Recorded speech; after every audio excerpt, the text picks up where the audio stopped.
순결했던 사도교회, 회개하지 않고는 교인으로 입적될 수 없었던 순결한 교회, 그렇게 순결한 교회 안에 불법의 비밀이 몰래 들어와 교황권을 벌써 탄생시키고 있었다. 그렇게 성령과 은혜가 충만했던 사도교회 안에 중요한 얘기를 드릴 것입니다. 불법의 비밀이 몰래 들어와서 로마 교황권이 이미 씨가 탄생해버렸답니다. 538년 교황권이 성립되기 훨씬 500년, 450년 전에 벌써. 여러분, 사도시대 교회에 불법의 비밀이 어떻게 들어온 줄 아십니까, 여러분? 중요한 얘기입니다. 서로에 대한 사랑이 식어지면서 들어왔답니다. 그래서 계시록 2장은 말씀하시기를 처음 사랑을 잃어버리면, 쉽게 말합니다, 그리스도 안에 존재했던 그 사랑이 우리 안에 없으면 그렇게 이해하면 됩니다. 사단의 온갖 이론들이 교회에 난무한다. 조금 이해되시죠? 셋째 천사의 기별이 강하게 외쳐질 때 비례되어서 불법의 비밀은 과시를 할 테인데, 이런 말씀 읽어보셨습니까? 계시록 14장 두세 개 나오는 말씀들이. 셋째 천사의 기별이 크게 강하게 외쳐질수록 불법의 비밀은 과시할 터인데, 불법의 비밀을 과시하게 하고 온 사람들을 현혹시키는 미끼가 뭔지 아십니까? 강신술이요. 이걸 조금 더 쉽게 말합니다. 거듭나지 않은 사람들의 마음에 불법의 비밀은 호감을 강하게 얻어요. 다시 풀이하면 그들 속에 그분의 사랑과 예수 믿음과 성령의 충만이 가하지 않은 사람들은 죄를 이기는 것이 불가능하거든요. 그들에게 그런 합당한 이론들을, 변명을 늘어놓을 때 그들은 아주 달게 받아먹고 눈물을 흘려요. 은혜 많이 받는다 그러죠. 그런데 불법의 비밀이거든요. 상영이 이제 기도를 아주 은혜롭게 했습니다. 예, 죄를 그쳐야 합니다. 변명거리가 없습니다. 없습니다. 그래서 여러분 기억하시죠? 타락한 죄된 육신 안에 4,000년간 태화되어지고 타락한 육신 안에 사단이 자아라는 그 자신의 아들을 씌워놓고 그것을 본거지로 인간을 지배하고 했던 최상권을 주장했던 인간의 본성 안에 예수께서 예수 믿음을 가지고 계셨어요. 이 시간이 없으니까요, 마무리하면 그 믿음을 갖고 있으면 의의를 행하지 않는 것은 불가능하고 죄를 짓는 것은 불가능하고, 그래서 믿음으로 말미암아 율법을 지킬 수 있나요? 그것이 디모데후서 3장 15절에 나타난 유일한 구원의 믿음이죠. 다시 한번, 천만인이 좌우편에서 배도하고 쓰러질지라도 여러분, 저와 여러분만큼은 다니엘과 세 친구처럼 성전은 파괴되어지고 민족은 멸망되어지고 새 사슬에 끌려가고 원수 마귀가 거룩한 전쟁에서 승리한 것처럼 그들의 지성소까지 들어가서 거룩한 금기명들을 그들의 신전에 두었던 희망이 없어 보이는 그때 주님은 다니엘과 세 친구, 충성된 애국자들을 통해서 승리하시잖아요. 아멘. 우리 모두 그런 남은 무리로 서게 되기를 간절히 바라겠습니다. 아멘. 이 아침 소망 431페이지 마지막 문단을 잠깐 말씀드린다. 이제 48장 누가 가장 크냐라는 말씀을 또 함께 묵상하려고 합니다. 431페이지 마지막 문단을 짤막하게 본 다음 소망 48장으로 넘어가려고 합니다. 너희가 만일 믿음이 겨자씨 만큼만 있으면, 가장 작은 씨 가운데 하나가 겨자씨라고 들으셨죠? 잘 들어보세요. 만일 믿음이 겨자씨만큼만 있으면 이 산을 명하여 여기서 저기로 옮기라 하여도 옮길 것이요. 출애굽기 14장의 말씀이죠. 믿음 앞에 모든 장애물은 사라질 것이다. 겨자씨는 아주 작지만 중요한 단어입니다. 그 속에 생명의 원리가 들어있다.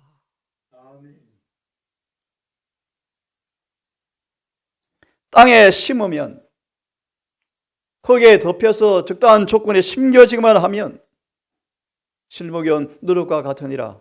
진리가 영혼의 성수 안에 뿌리를 내리면, 행적 522페이지 말씀, 진리가 항구적 원칙으로 뿌리를 내리면 인간의 본성의 모든 욕정들은 정복당해져 버린다. 잘려나가 버린다. 씨가 땅에 뿌리면 땅 속에 있는 모든 자양분을 흡수해 버린다. 이게 믿음이죠. 믿음. 예내에서 믿음은 늘 주의 품성을 우리 안으로 가지고 들어오는 뭐죠? 통로요, 통로. 손이요, 손. 그래서 말씀드린 것처럼 믿음이 많다, 기쁘다라는 말씀에 비례되어서 사랑이 더 충만하다.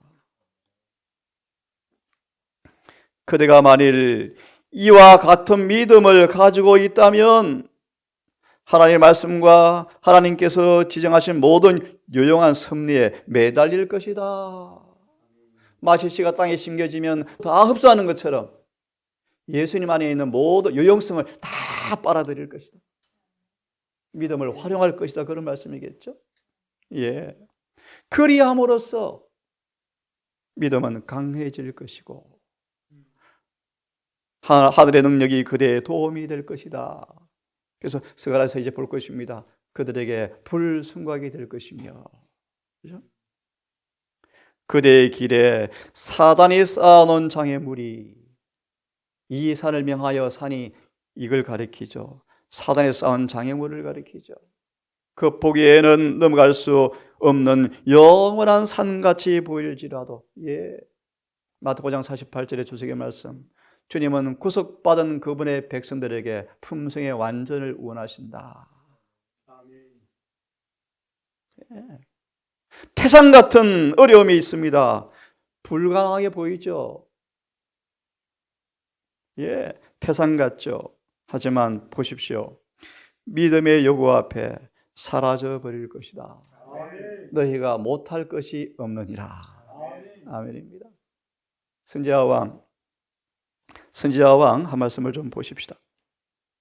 595페이지. 선지자 왕 595페이지를 펴시고요. 스가랴 4장을 좀 보겠습니다. 595페이지를 펴놓으시고 스가랴 4장 말씀부터 읽겠습니다. 스가랴 4장.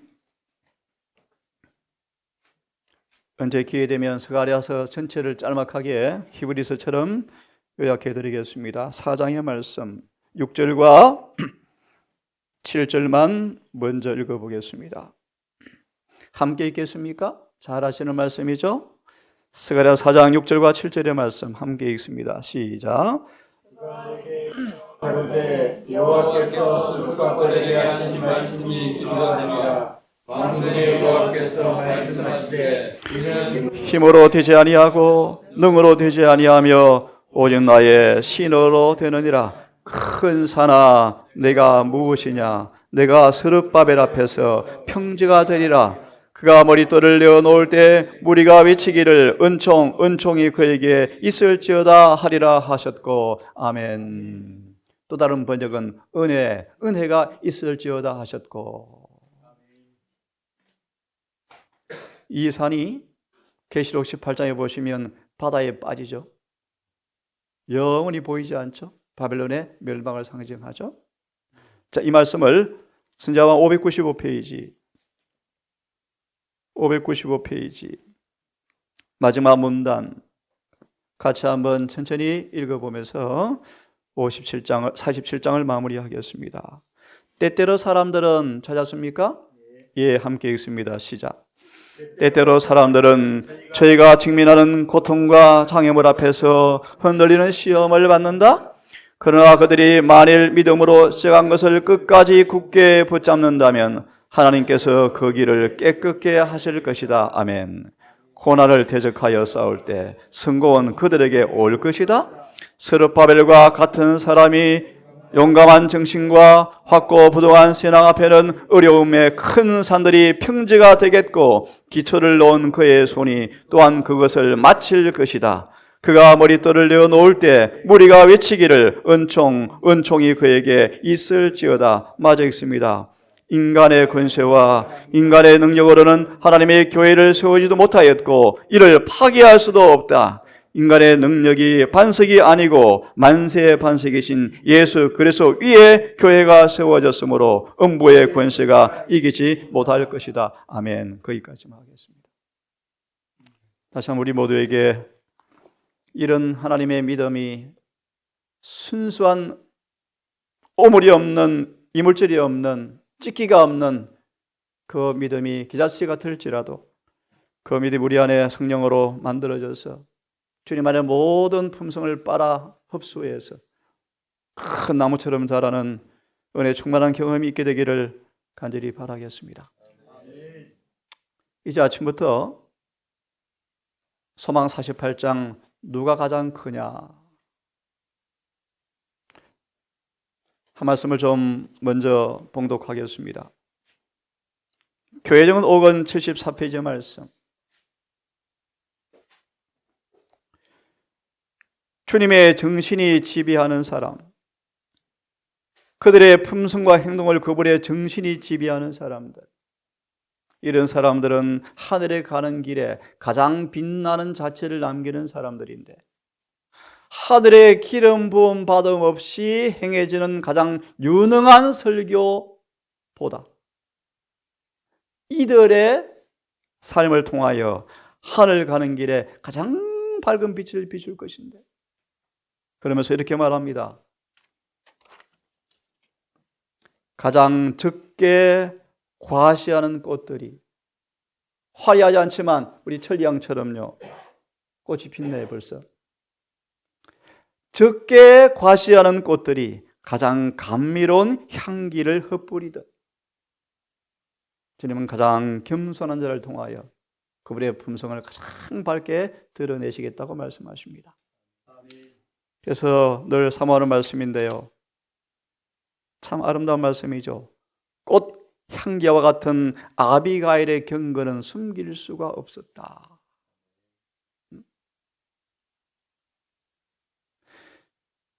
꽃 향기같이 냄새가 나는 아비가일에게서 흘러나오는 경건을 숨길 수가 없었다. 이 여인 앞에 다윗이 너무 부끄러워서 혼났죠. 그 경건의 가마가 다윗으로 하여금 죄를 짓는 길을 막아주었답니다. 우리 성경 본문 마태 17장을 펴겠습니다. 누가 가장 크냐? 마태 17장 22절과 27절의 말씀입니다.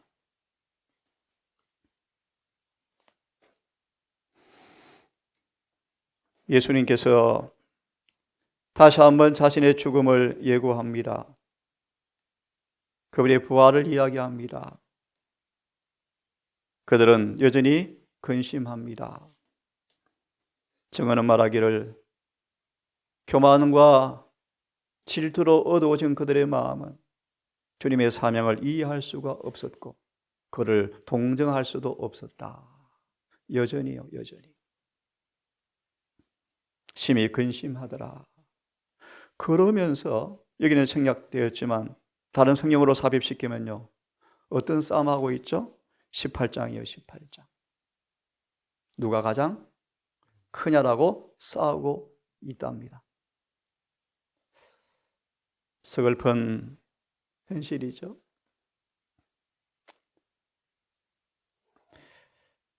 18장으로 넘어가서 말씀을 드리기로 하고 오늘은 24절 말씀을 조금 드리고 마무리합니다. 주님은 예정지로 가면서 가버나움에 이르러서 특별한 장소로 가시는데요. 가버나움에 이르러 반세계를 받는 자들이 성전세, 성전 유지 보수 비용을 머리수에 비례해서 다 반세계를 바쳤죠. 이걸 받지 않은 사람들은 성전 모독죄, 하나님 불경죄, 법의 위반자로 징책받은 그런 모습이었답니다. 베드로에게 이르되 나와 가로되 너의 선생이 반세계를 내지 아니하느냐. 잘 아시죠? 예수님의 신성을 부인하는 염탐자들을 통한 베드로의 충성을 이용해서 노리는 유혹을 펼치는 모습이죠.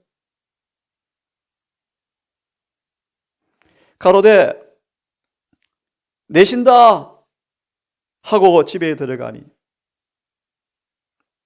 이 집에 이제 베드로가 18장을 이 사이에 끼워 넣으셔야 돼요. 사실은요. 막 그냥 싸우는데 베드로를 먼저 물고기 잡으라고 보냅니다. 낚시를 던지면 한 세기를 물고 올 거야. 베드로 없는 사이에 논쟁이 벌어지고 있어요. 지금 집에 이제 들어왔습니다. 예수께서 먼저 가라사대 시몬아 내 생각이 어떠하냐? 세상 임금들이 네게 관세와 정세를 받느냐? 왕자에게도 받느냐? 아들에게도 받느냐? 베드로 가로되 타인에게 받습니다. 베드로는 성급하게 충동적인 기질 때문에 예수에 대해 충성에 대한 마음 때문에 시기 때문에 그들의 유혹에 넘어져 금방 답변하면서 은연중에 예수의 신성을 부인하는 대답을 함으로 마귀의 밥이 되었죠. 바칩니다. 바칩니다.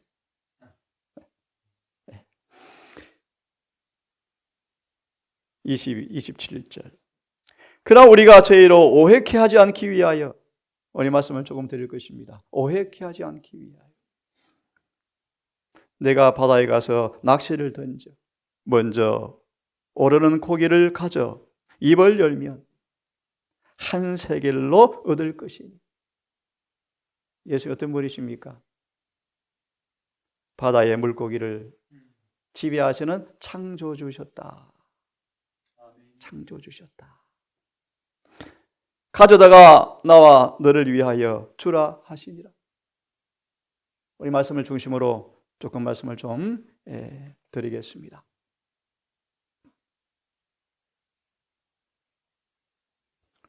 우리가 저희로 오해케 하지 않기 위하여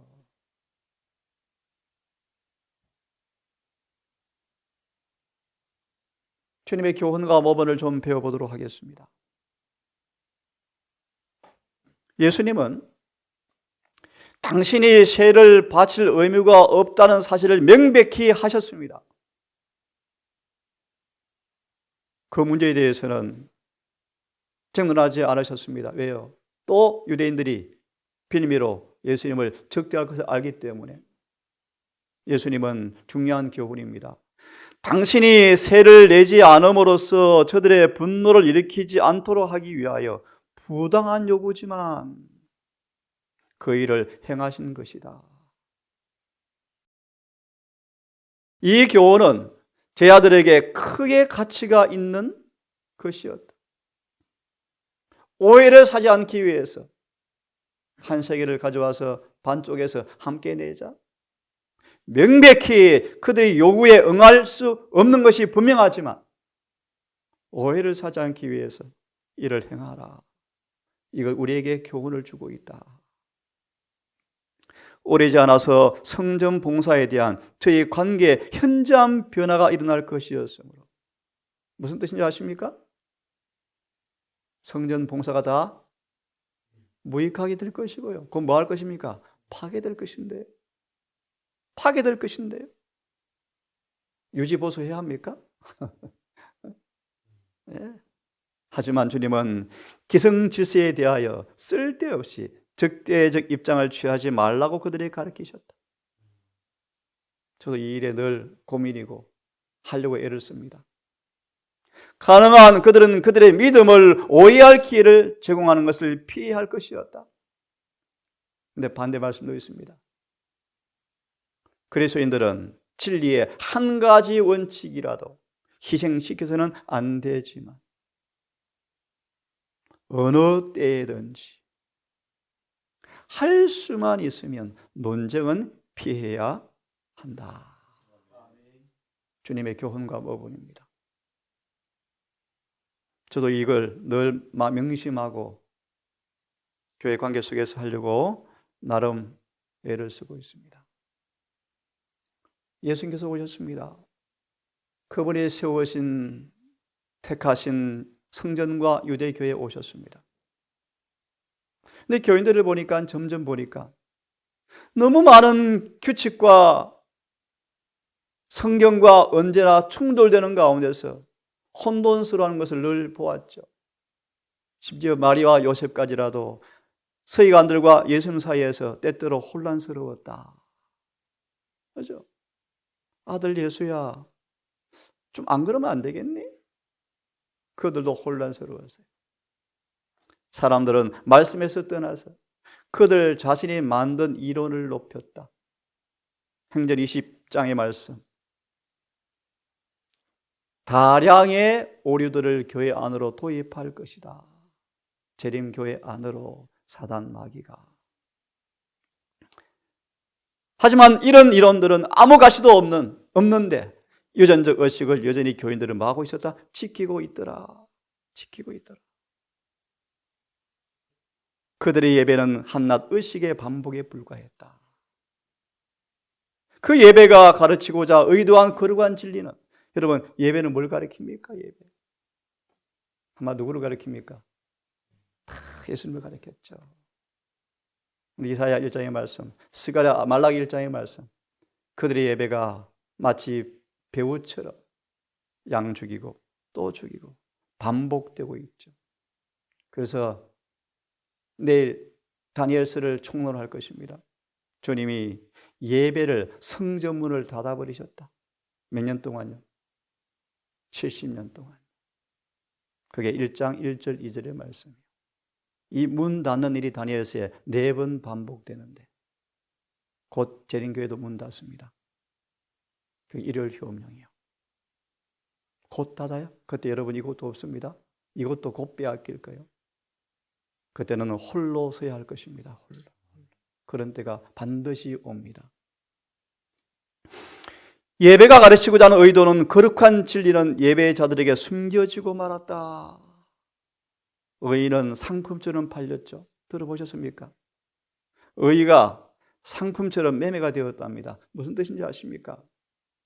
헌금 많이 가지고 오면 장로 한 수 줘버리고요. 예? 학위 받아 목사 한 수 줘버리고요. 양 잡을 만한 사람이 오면 얼른 가서 반겨주고요.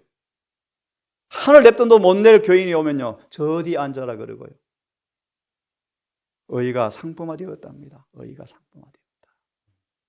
예수께서는 믿음이 없이 드리는 그들의 예배에서 아무런 평안도 얻지 못하고, 요한복음 7장의 말씀, 장막절이 되었는데 기쁨이 없죠. 축 처져 있죠. 여러분 보시겠습니까?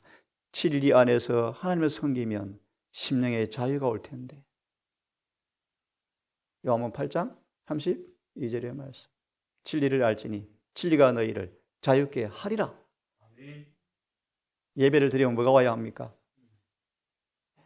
예수님은 하나님께 대한 예배의 의미를 가르치기 위하여 오셨으며, 그는 사람의 규칙과 하나님의 법도를 혼합시키는 것을 용인할 수가 없으셨다.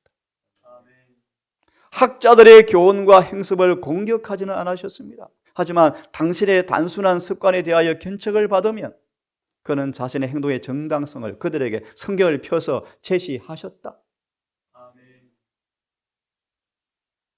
네.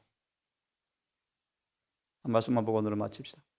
예수님은 이름 부리셨답니다. 참 온순하시고 너무 유순하셔서 호감을 주기 위해서 애를 쓰셨다. 너무나 온순한 까닭에, 겸손한 까닭에 그 당시 신학자들이 쉽게 자신들의 견해에 굴복할 것처럼 생각하였다. 가마를 받을 것처럼 생각하였다. 그들은 고대 랍비로부터 전해 내려오는 금언과 유전을 받아들이도록 권하였지만 예수께서는 이것들의 성경적 근거를 요구하셨다.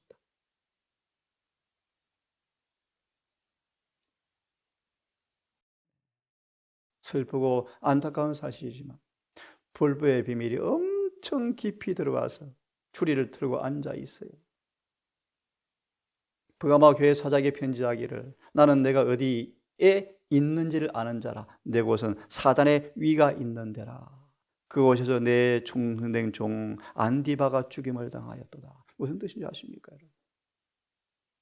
쉽게 말하면요, 경건하게 말씀을 따라 사는 사람들이 교회에서 외롭게 되어서 외롭게. 그것이 버가모 교회예요. 버가모 교회. 그는 하나님의 입에서 나오는 모든 말씀을 듣고자 하였으나 사람이 만든 것을 순종하실 수는 없으셨다.